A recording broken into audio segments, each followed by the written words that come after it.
This week on Connections Cleveland, we explore neighborhood pets. We spoke with Neighborhood Pets Client Care Manager Ashley Malaney to talk about the services they provide and their impact on the community.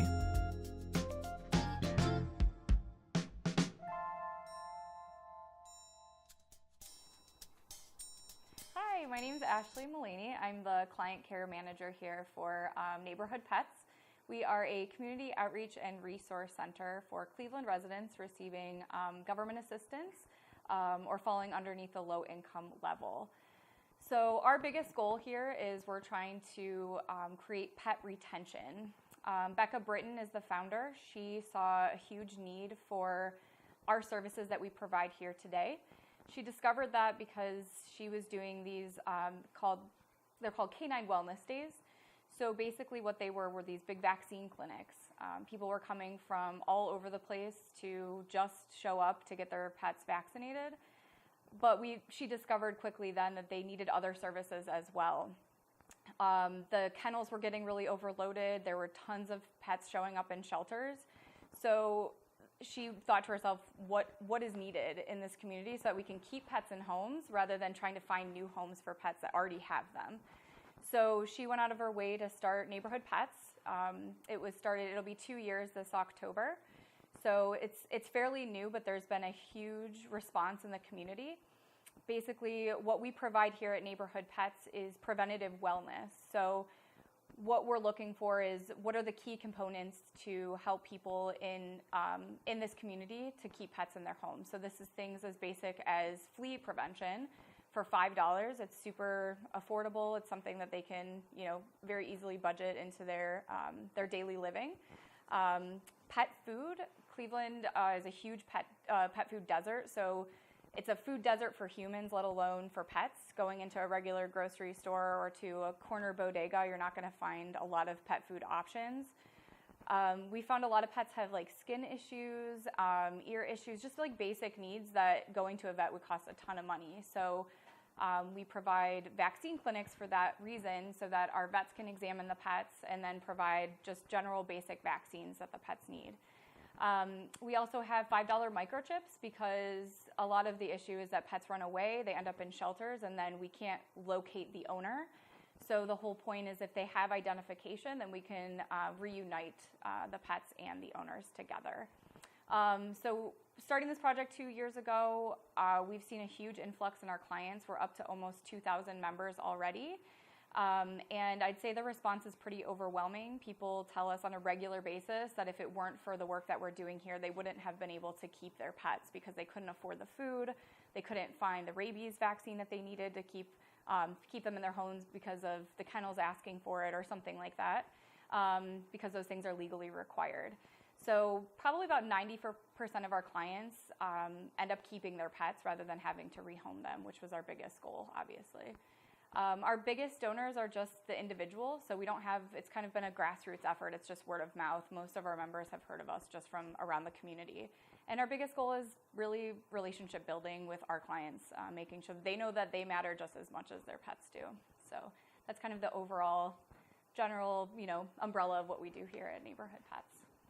So at Neighborhood Pets, we also noticed that our clients had a really huge need for getting some advice on their pet's behavior or training, maybe just getting some extra socialization.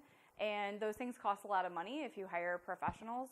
So we got some grant funding to help us put together some programming to help our clients have some accessible resources for that. So one of the things that we offer in the summertime are group dog walks. They're the first and third Saturday of every month. We just do it right down the street. It's at Washington Reservation Park, and they start at noon.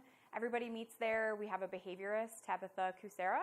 She comes, we go on a big walk together, and she helps people, gives them advice on some walking tips or how to socialize them with their dogs. So we've gotten a really great response to that, too. Our numbers so far have been higher than last year. So we've had about 10 people show up with their dogs at all of the dog walks so far, which is a perfect number. We also have a series called Ask the Trainer.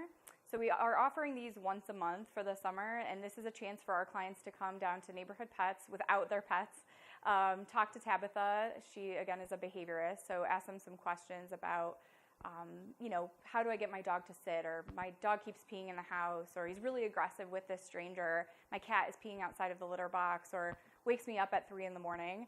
So little things like that people really struggle with, but they're really common problems that are easy to answer in a group setting because a lot of people have the same questions.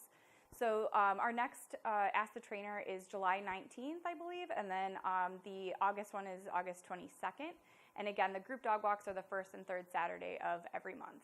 So part of the biggest need for help with animal retention is people spaying and neutering their pets. There's medical reasons to spay and neuter your pets, but there's also behavioral reasons to spay and neuter. The other side of it is that there's so many animals in shelters that need homes. Spaying and neutering pets helps eliminate the volume of animals that are going into shelters, as well as making sure that the ones that are going into new homes are coming from shelters rather than litters of new puppies in the community. So here at Neighborhood Pets, we saw that there was a need for a response for that as well. We were able to get some grant funding to help us with 6 zip codes getting free spay and neuter. Those zip codes were figured out by the population of animals coming into animal control or into the Cleveland Animal Protective League. So the zip codes were picked based on how many animals were coming from those zip codes into the shelters. So basically the 6 zip codes that we've kind of narrowed it down to for right now: 44103, 44104, 44105, 441, 14115, and 44127. So all those zip codes we give free spay and neuter for cats and dogs. The only thing that our members are required to pay are just for vaccines. So most of the time people can walk away with spay and neuter for $10.80. They get both of their pets' vaccines. They can even get nail trims and microchips and things like that too. So if that's something that might pertain to you, or you know somebody who could benefit from that, they should come in to sign up for membership. Again, the qualifications for membership: you just have to be a Cleveland resident receiving some sort of government assistant programming, as well as you could potentially just be falling below the low income level. We're located at 3711 East 65th Street. Our summer hours right now, we're open from noon until 6 on Tuesdays and Thursdays, and on Saturdays from 10 to 2. So those days you just come on in, you bring your ID, a piece of mail with your address on it, we sign you up for membership, and then we would sign you up for the appropriate spay and neuter day for you and your pets, or just to sign you up for membership at all. So our phone number that you can always reach us if you ever have any questions, 216-505-5853. And again, our hours are Tuesdays and Thursdays from noon to 6 and Saturdays from 10 to 2, just during the summer.